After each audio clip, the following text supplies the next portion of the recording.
On this edition of Southern Newsweek, Dunedin's Baldwin Street loses its title, a fire seriously damages a Dunedin food outlet, and Tahu Forestry tells West Coasters the company is there to stay.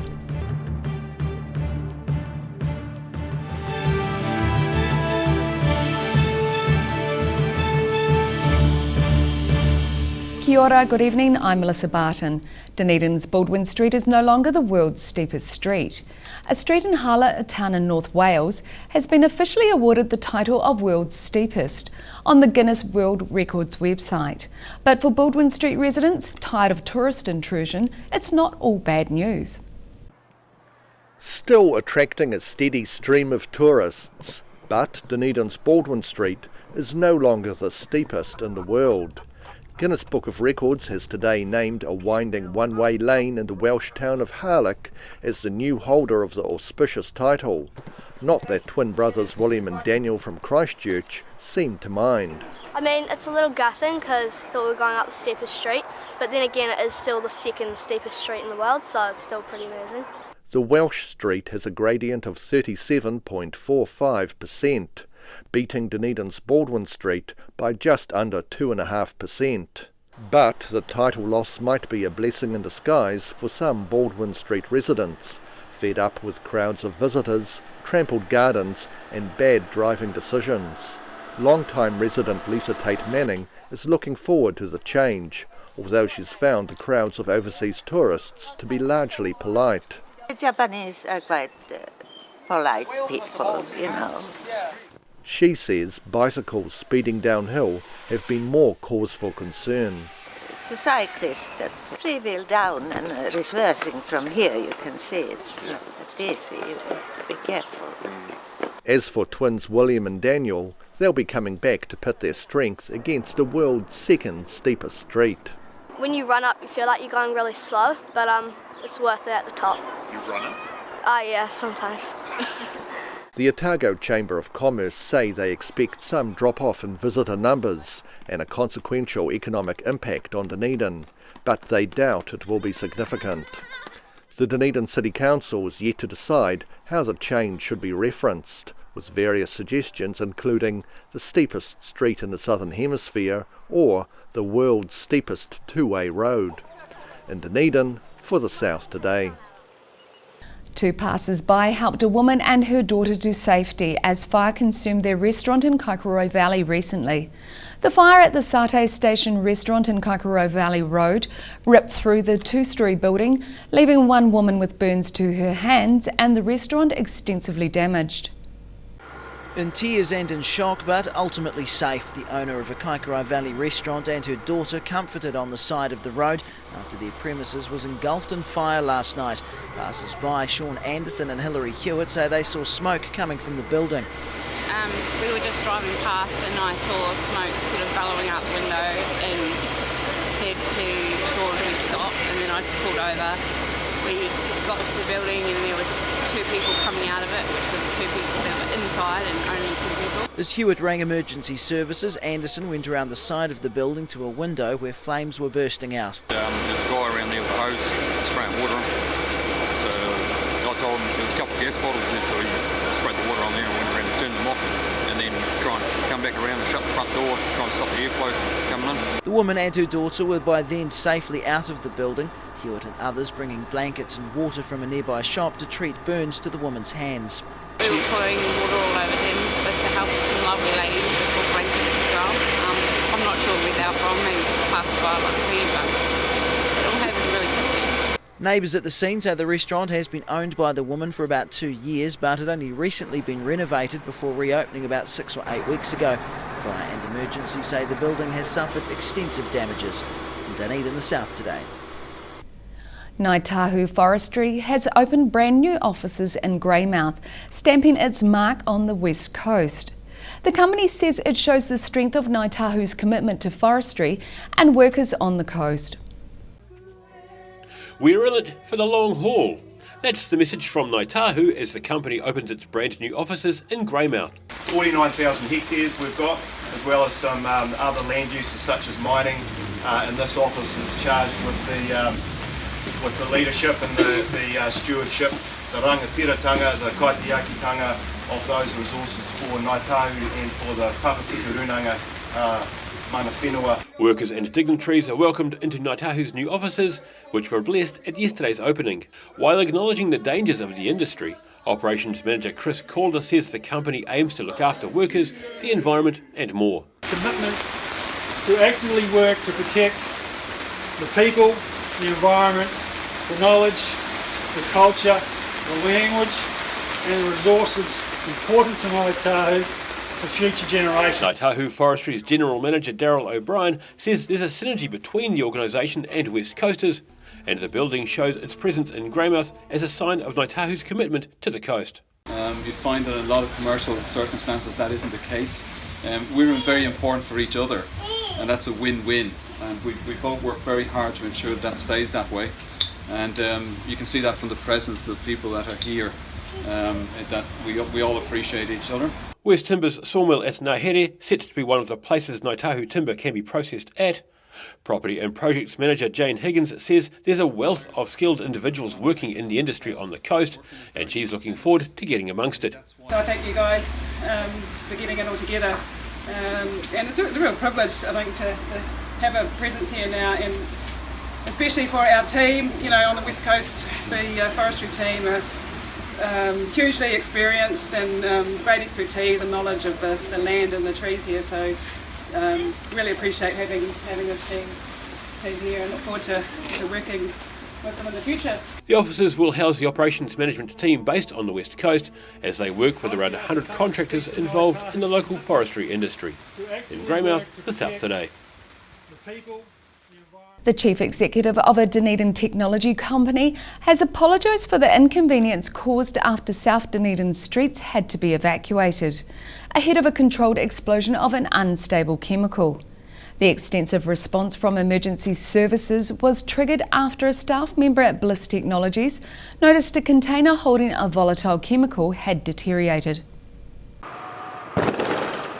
Starting the day with a bang, emergency services and the Defence Force detonating an unstable chemical in a South Dunedin car park this morning after a worker at Bliss Technologies discovered it had crystallised around the lip of its container. Once they discovered it, the right notifications were made. We attended. Upon advice from our specialist scientific branch, we were informed that the product needed to be disposed of by detonation. That product was hydrazine monohydrate, a little used substance, but unless it's handled in a solution, is dangerously unstable. It can be quite unstable. Fortunately, the quantities we were dealing with and in the concentrations made it not too much of a risk, but as is always with our operations, we go to the far end of the scale in terms of protecting the public and our partner agencies. So whilst it may look like there's a lot going on, effectively we're taking more precaution than is required. Parts of South Dunedin were evacuated ahead of the explosion as a 100-metre exclusion zone was set up. Businesses remained closed within the radius as the operation was carried out. I've had to turn all the ovens off here and come out, you know, so luckily we're not going to lose out in any pies or anything like that, but we're losing out in time and money, you know. Although the end result didn't quite live up to the pre-explosion hype. It was more of a puff, wasn't it? It was a silent but violent. Bliss Technologies say staff did all the right things and they've apologised to neighbouring companies for the inconvenience caused. In Dunedin, the South Today. After the break on Southern Newsweek, the Kaka are about to fledge from Dunedin's Wildlife Hospital, and a famous hairdresser visited a Queenstown salon.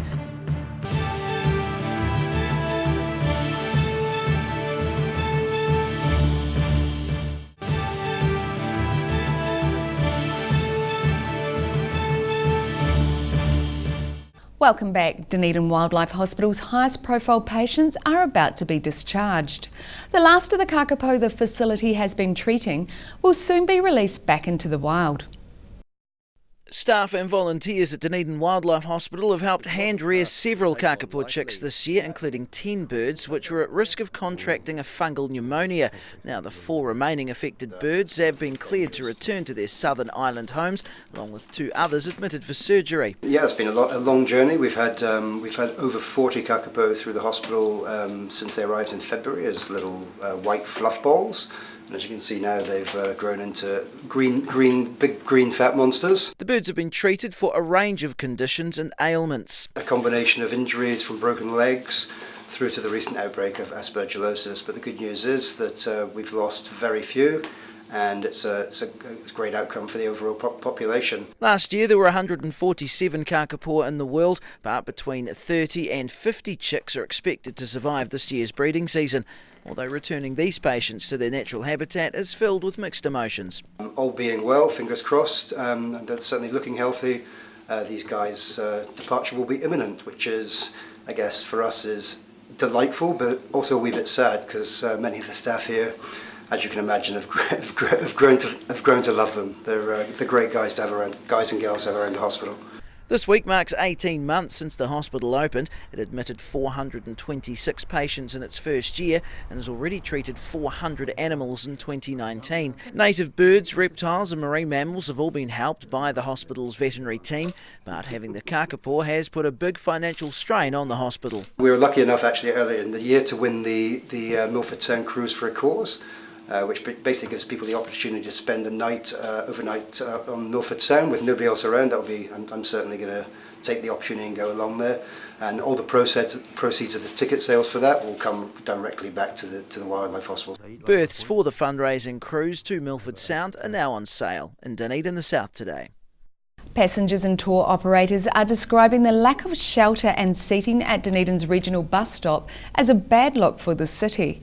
Bus stop K in Moray Place, just around the corner from the new bus hub, is used by both intercity and atomic coach services.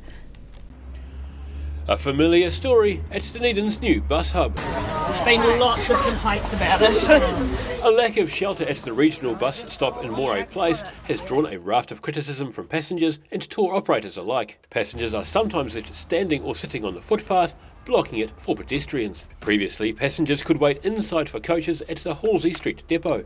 Regular traveller Glenda Bellcliffe says she's unimpressed with the new location. The last time we caught the intercity, it was down in the, did you say 4th Street? Down on the foreshore there. And this time we get it and it says here. No bus shelter, no seats. Concerns have been raised about making travellers wait for their buses in the wet on rainy days. Bellcliffe says she's also concerned for elderly passengers having no seating. Just lucky it's sunny, eh? He's semi-disabled, doesn't stand for too long, no seat to sit down on. The Otago Regional Council says they're working with the Dunedin City Council to provide shelter at bus stop K. In Dunedin, the South Today. A famous Australian hairdresser has paid a visit to Queenstown to give a masterclass at the new Iron and Ivy Hair and Beauty Salon. Jules Tognini is an award-winning hairdresser and educator, as well as being an international ambassador for some of the biggest brands in the industry. Jules Tognini showing some new ideas in hairdressing to a class in Queenstown. The Australian hairdresser has won awards for both hairdressing and teaching, and he says his program succeeds because it focuses on being unique and having fun rather than being a stickler for technique. Everyone's super friendly, everyone's really kind of getting to know each other a little bit, but I think it's a really great way of just trying to get inspired by others as well. I think there's a lot of inspiration out there that we can take from each other, but it's a good way just to introduce it to each other. Salon owner Lauren McMurray says it's quite a coup to have a teacher of Tognini's calibre teaching in Queenstown. He's such an amazing hairdresser, him and his family, and his dad is actually one of the most awarded hairdressers in Australia, and he has won the award for Education of the Year for 2 years on the row for Australia and New Zealand. So just having him come to our studio, only being 10 weeks old, is incredible. She says continued education is crucial to success in the hairdressing industry. If you don't keep learning in our industry, you'll get stuck and left behind. Like, clients always want the new looks, what's going on, what's the new trend, what's happening. You know, things change all the time in hair, so we need to keep on top of it. If you don't, you're not going to lose your clients. Tognini says he avoids forcing his students to fit into a specific mould. I think the way we look at it is like we try to bring out the individual in everyone. We're not trying to make people do it a certain way and come down on those people because of that. It's more about kind of figuring out and inspiring people to kind of start being themselves in what they do, but then learning some techniques that they can help themselves along the way. The 10 places in his masterclass were quickly filled by hairdressers from around the region, and McMurray says Tognini's visit is a huge boost because it's rare for visiting educators to travel this far south. In Queenstown, for the South Today. One of Dunedin's brightest young entrepreneurs plans to relocate her booming poi making business from her living room to Cargill Enterprises. 12-year-old Georgia Latu started making sets of poi in her living room before the business took off following exposure on TV. Showing off some of her homemade poi. Since appearing on television, orders have been flooding in for Georgia Latu's colourfully braided poi, with schools commonly requesting poi in their school colours. She says her enterprise creating homemade poi started off as a school fundraiser. They initially made $1,000 in 3 days, but then things snowballed after winning awards at various gatherings for fledgling enterprises. We went to the Soda Startup Bootcamp in Hamilton, won People's Choice Award, then went to a competition in Petri Dish for a pitching competition, then won $5,000 and a scholarship to the Lift Light program and an office space. As well as aiming to be profitable, the enterprise has an emphasis on being eco-friendly, helping those with disabilities, as well as promoting her Maori culture. My culture, my Māoritanga, I really want to show everybody who I am, and my culture is my identity. The name of Georgia's business, Potiki Poi, has a strong resonance for her family. Tahu Potiki is my ancestor from Kaitahu, and Potiki in the Māori dictionary means youngest child, and earlier this year my mum gave birth to my youngest sibling Api, and he was born with Down syndrome, so we feel that this name acknowledges his special place within our whānau. She's hoping people such as her younger brother will benefit from the business. We have talked to Cargill's Enterprise, and we want to hand all of our mahi to them. And I also hope that one day my baby brother, he can have the business for himself. Potiki Poi are hoping to soon be employing a small team of people of diverse abilities from Cargill Enterprises to help making the poi. In Dunedin, for the South Today. Still to come on Southern Newsweek, it's all aboard an Enchanted train, and we chat with a Rhodes scholar while she's on a brief trip home, so stay with us.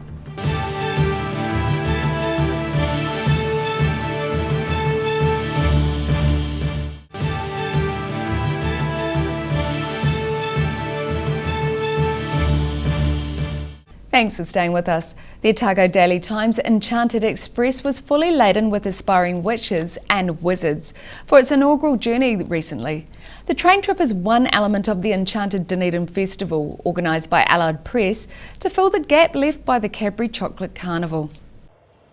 Emerging from the mist, the Enchanted Dunedin Express, packed with young witches, wizards and their parents, heading for Hinton. One of the highlights for many passengers was a flyby from a local witch, complete with broom and smoke. Festival director Chelsea Hamilton says the trip was a complete success. Oh, it's been an exciting past 4 hours. We've had all kinds of magic. We've had a broomstick champion race past. We've had escape dragons. We've had treats. We've had everything. There were reports of dragons in the mist early on, but this little dragon was the only one seen on the train. Hospitality witches mingled with magic and non-magic folk alike, along with a resident magician and more. The train ride from Dunedin is one of the main features of the inaugural Enchanted Dunedin Festival, being run by Allied Press these school holidays. The next enchanting events in this year's festival are a Teddy Bear's Picnic at Larnaca Castle on July 18th, followed by a winter ball the following day. In Dunedin, the South Today. A Kaka Point dog owner says Clutha District Council dog fees are confusing, discriminatory and unfair. Retired teacher Lyle Butterfield lives in a modest crib in the South Otago coastal village, with 2 dogs he describes as his lifelong mates. He's been charged the urban dog fee, but believes urban sprawl hasn't hit Kaka Point yet, so his dogs shouldn't be classed as rural. Hoping for a case of the tail wagging the dog. Kaka Point dog owner Lyle Butterfield says the coastal village he lives in, with around 100 permanent residents, can hardly be called an urban area, so he wonders why the Clutha District Council charges the urban dog fee for his two companions. I believed I'd be paying a rural fee for non-working dogs. When I went to the City Council, I was informed no, they're urban dogs. Suddenly they've been urbanised. Butterfield argued with the council that Kaka Point is a rural village and the town's dogs should attract a rural non-working dog fee of $50 each, instead of the $70 urban dog fee. The rural is $100 actually, $50 per dog. But once they become urbanised, it's $70 per dog, which is $140. He acknowledges $40 might seem insignificant to many households, but says for a single pensioner, every dollar counts. He says the situation is mirrored in most of the small towns across the district, and he hopes to help other rural dog owners. Well, I'm not particularly worried about the money at present. OK, it's gone, it's spent. But I'd like to see the other thousands of people in rural areas having a little bit of leeway as well.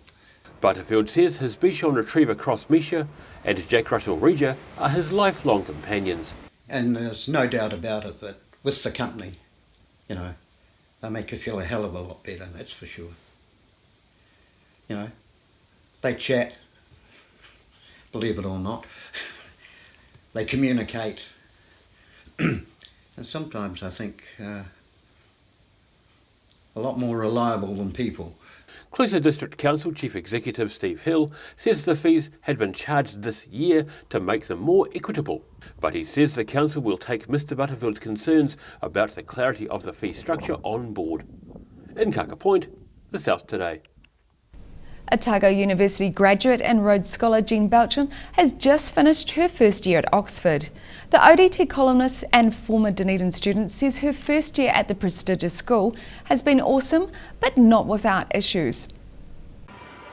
Straight out of Oxford and heading for an Earl Grey tea. Fresh from her first year at one of the world's most prestigious universities, Rhodes scholar Jean Belchin says her first year has been great, but not without challenges. It's been fantastic in many ways. It's also been a bit of a mixed bag, absolutely.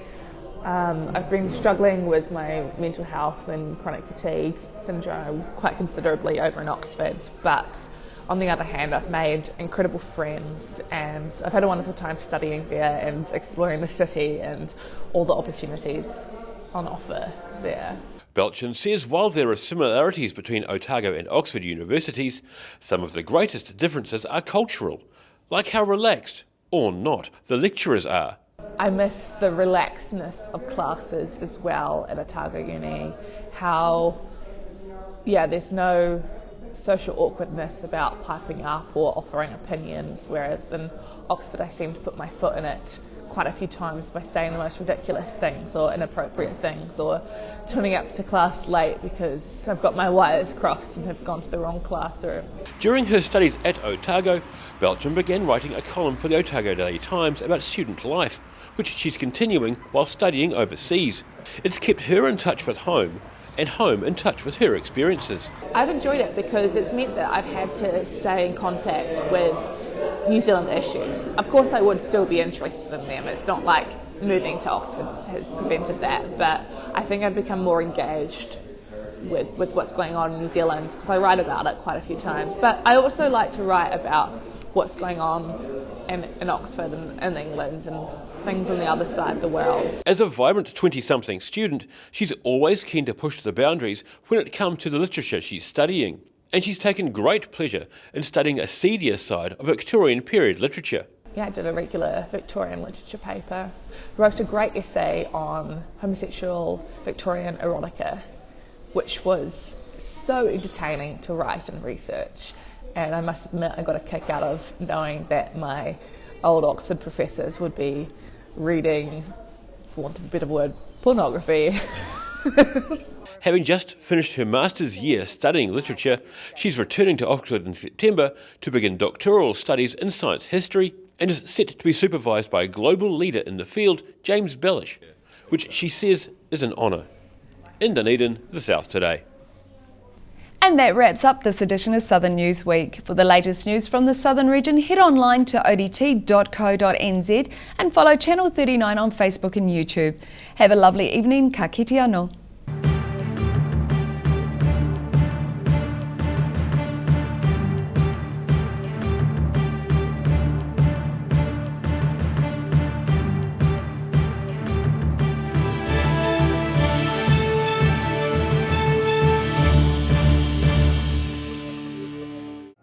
Supporting local content so you can see more of New Zealand on air.